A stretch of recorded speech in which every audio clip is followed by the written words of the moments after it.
Hello. Today I am looking at the story of Jesus' crucifixion, and I just want to talk about the thief on the cross. In Matthew 27, we read the story of Jesus' crucifixion and the events surrounding it.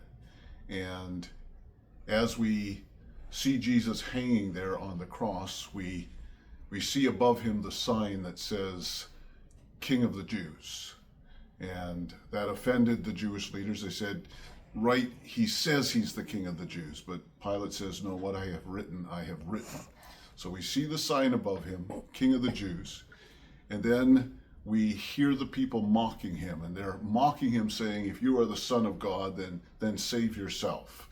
And so the people are mocking him, the religious leaders are mocking him, the soldiers that are there are mocking him, and they've taken his garment and they've raffled it off to see who would win, because the garment was a fairly good piece of garment.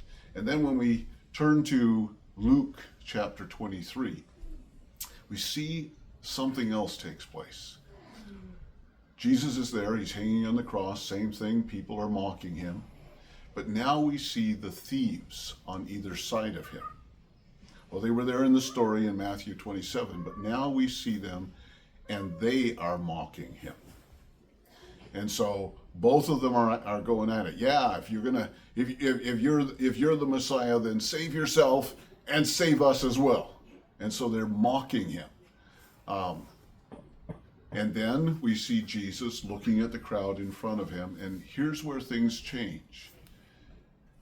Jesus says, Father, forgive them, for they know not what they do.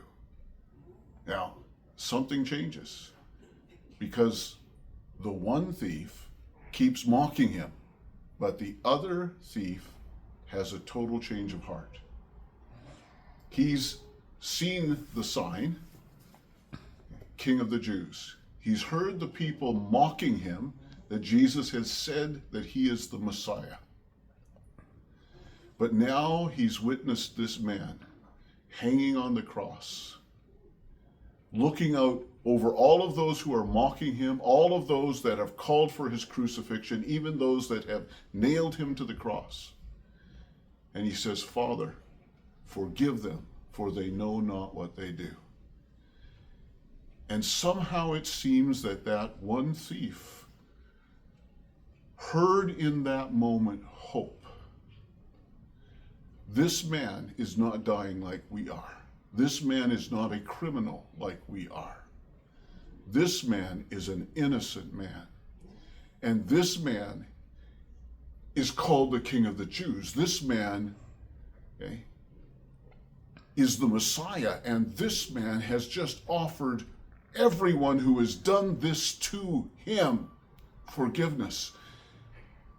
And I believe it entered his heart in that moment. Maybe I too could receive forgiveness.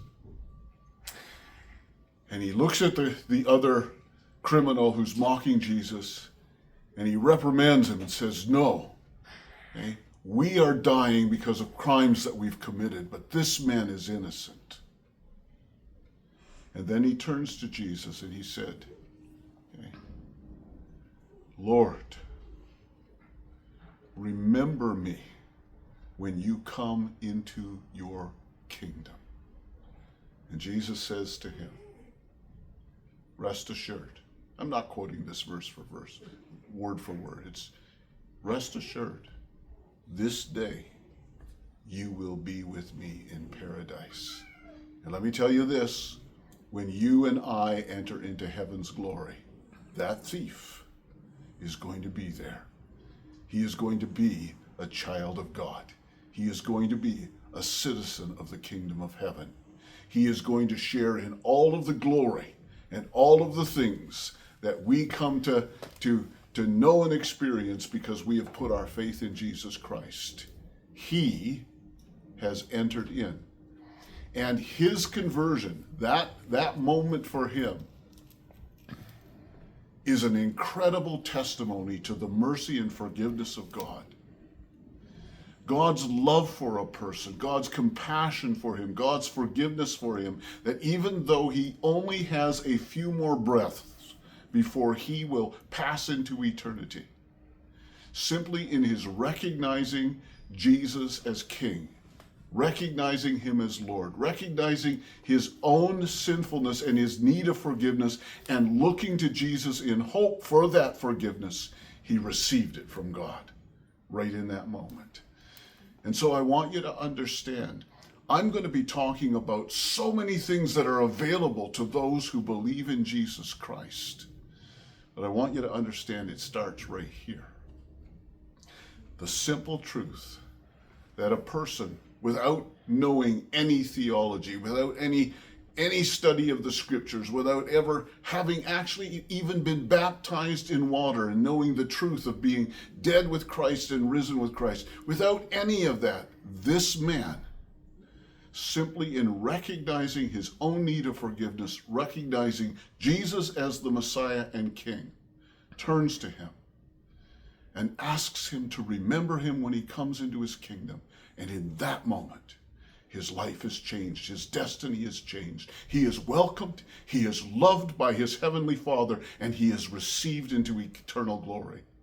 That is the amazing thing about God's love and his forgiveness. Remember that.